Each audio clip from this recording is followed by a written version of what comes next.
पौष महिना आला थंडी घेऊन भारी, सूर्यनारायण येती हो ऊब द्याया घरोघरी. नभी उदेला दिणमणी सोनियाची काया, चराचरावर पसरली तुझी उबदार माया. मकर राशीत जाता भानू चैतन्य जागे होते, तिळगुळाच्या गोडव्यात सूर्याचे तेज नाते. रामकृष्ण हरी सर्वांना.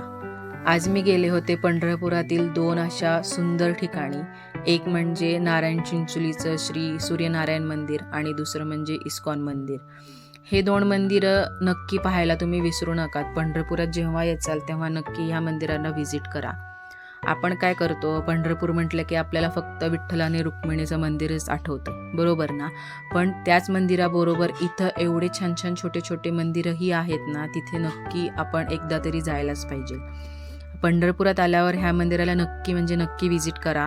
मी तुम्हाला सजेस्ट करेल. खूप छान आहे इथला परिसर. आणि हे मंदिर जे आहे ते पूर्ण या मंदिराचं काम जे आहे ते पूर्ण दगडी काम आहे. पूर्ण कोरीव दगडामध्ये हे मंदिर बांधलेलं आहे. मंदिराच्या गाभाऱ्यात जेव्हा तुम्ही सुंदर सूर्यनारायणाची मूर्ती बघाल ना, ती तेजस्वी मूर्ती पाहून तुमचं मन अक्षरशः ना खूप तुम्हाला प्रसन्न वाटेल. आणि सकाळी जेव्हा ह्या मंदिरात किंवा ह्या मूर्तीवरती सूर्याची पहिली किरणं जेव्हा पडतात ना, तेव्हा ही तेजस्वी मूर्ती अजून उठळून दिसते. शिवाय हा मंदिर परिसरही एवढा छान दिसतो ना, खरंच म्हणजे एकदा याचा तुम्ही समोर येऊन आनंद घ्याच. आणि जर तुम्हाला गर्दीपासून दूर आणि थोडा वेळ शांत अशा ठिकाणी जर जायचं असेल तर हे ठिकाण खूप छान किंवा खूप उत्तम ठिकाण हे आहे.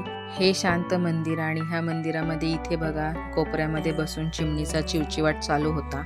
आणि हा चिवचिव करण्याचा आवाज इतका मनाला छान वाटत होता ना. हा शांत ठिकाणी चिमणीचा आवाज सहसा आपल्याला ऐकायला शहरांमध्ये भेटत नाही. त्याच्यामुळे ह्या मंदिरामध्ये आम्हाला खूप छान वाटलं. आणि त्यानंतर आम्ही गेलो होतो चंद्रभागा नदीच्या पलीकडच्या तीरावर, म्हणजेच इस्कॉन मंदिरात. आणि हे मंदिर इतकं छान आहे ना. हे मंदिर फक्त मंदिर नसून हे एक नाही का ध्यानधारणा करण्यासाठी आध्यात्मिक केंद्रही आहे.